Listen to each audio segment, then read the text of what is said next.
Y para volver a repasar un poco la historia de la monarquía británica, porque antes nos hemos quedado a medias, prioridad al directo porque ya estaba empezando esa ceremonia, volvemos a tener en el estudio a Álvaro Cordero. ¿Qué tal? ¿Qué tal están, compañeros? Gracias, Álvaro. Bueno, pues retomemos entonces. Estábamos viendo a lo largo de esta línea de tiempo ese proceso del cambio hacia el modelo parlamentario. ¿Cómo lo vivió entonces la monarquía? ¿Cómo sobrevivió a esto? Sí, bueno, habíamos comentado que la monarquía en Reino Unido existe desde hace prácticamente 12 siglos y que había vivido una serie de procesos unificadores que habían hecho que esta monarquía fuese avanzando y ganando cada vez más importancia y más notoriedad dentro de Europa.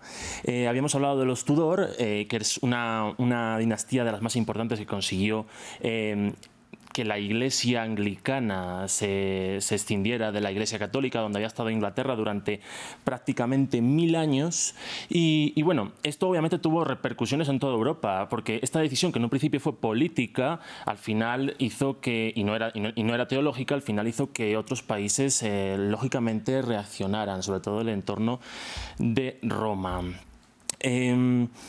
Esta decisión de Enrique VIII lo que hizo es que el monarca británico no solamente fuese el máximo exponente político de esa nación, sino que fuese el religioso, como ya hemos comentado anteriormente en este especial. Y bueno, este proceso de crecimiento de la monarquía británica siguió un paso bastante fuerte también con la siguiente gran monarca, que se considera la primera gran reina de Reino Unido, que fue Isabel I. Isabel I consolidó lo que era ya el incipiente imperio británico y desde luego mantuvo una campaña muy exitosa contra la que entonces era la potencia global, que era el Imperio Español. El Imperio Español no consiguió doblegar a Inglaterra, e Inglaterra consiguió aumentar su presencia en América y luego progresivamente en otros continentes. Hay que tener en cuenta, compañeros, que cuando hablamos de esa monarquía no tiene nada que ver esa monarquía de esos siglos con la actual. Estas monarquías estaban regidas por un sistema absolutista en el que el rey tenía el total control sobre la política, sobre la economía, sobre las relaciones internacionales de esa época y desde luego estaba muy lejos de la monarquía parlamentaria democrática que tenemos en la actualidad. Exactamente, precisamente esto lo quería preguntar, Álvaro. ¿Cómo hizo la monarquía británica para adaptarse al sistema parlamentario? Bueno, pues el proceso vino a partir del año 1689, la conocida como Revolución Gloriosa, que depuso al entonces rey Jacobo II y trajo a la dinastía Orange al poder. Básicamente, la monarquía británica fue pionera en Europa en este sentido, porque hasta entonces otras monarquías como la francesa o la española, como les comentaba, reinaba el absolutismo. Este proceso hacia el parlamentarismo no fue fácil. Durante los siguientes siglos hubo algunos reyes que se opusieron a este paso al parlamentarismo y a ceder control al Parlamento.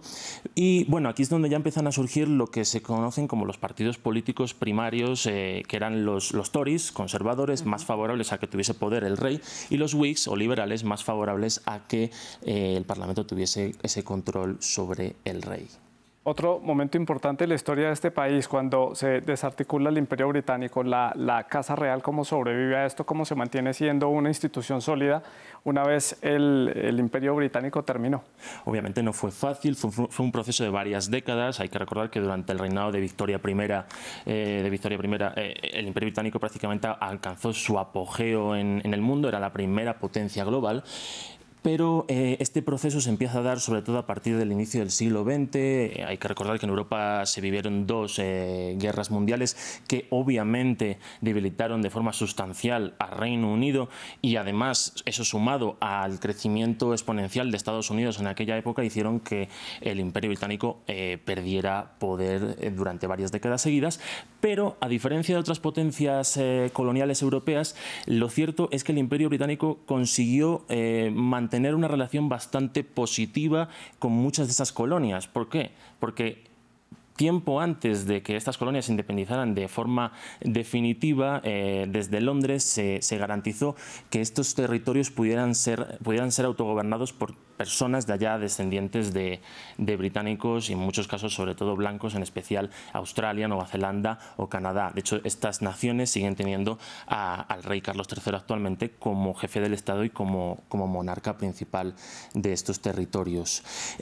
Este tipo de desarrollo fue una forma incipiente de lo que luego sería la Commonwealth, que básicamente es el gran éxito de Isabel II como monarca en cuestión de relaciones internacionales, el fortalecimiento de una organización, de una mancomunidad que consiguió mantener al rey como cabeza de esa organización e incluir en ella a la gran mayoría de las antiguas colonias británicas, pertenecieran o no todavía a esta corona británica, porque por ejemplo hay repúblicas como es el caso de la India o Sudáfrica dentro de esa Commonwealth, y bueno, Isabel II durante las primeras décadas de su reinado consiguió fomentar de una forma bastante positiva para los intereses del Reino Unido esta Commonwealth, que actualmente sigue vigente. Es verdad que está todavía en cuestionamiento con respecto a cuál va a ser el papel de Carlos III en ella, pero lo cierto es que es uno de sus grandes éxitos en el siglo XX. Y precisamente, Álvaro, ¿no? Una de las pocas ocasiones en las que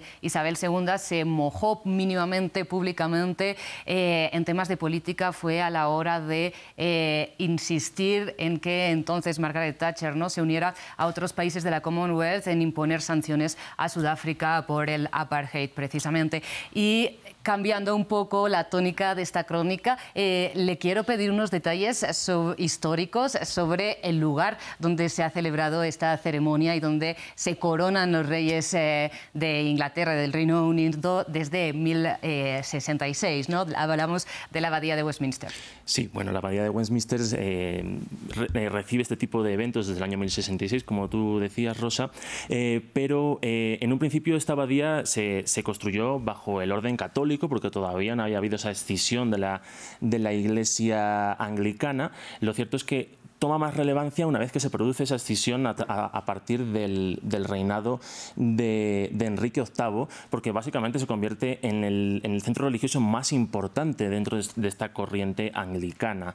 Dentro de ella se han vivido varios matrimonios reales, 16 en concreto, se han enterrado a la mayoría de los monarcas, por supuesto las coronaciones, y además es un punto muy importante dentro de la política y la historia británica, ya que también hay grandes personajes de la historia de este país enterrados en esta abadía, como 8 ex primeros ministros del Reino Unido o personas tan importantes como Charles Darwin o Stephen Hawking.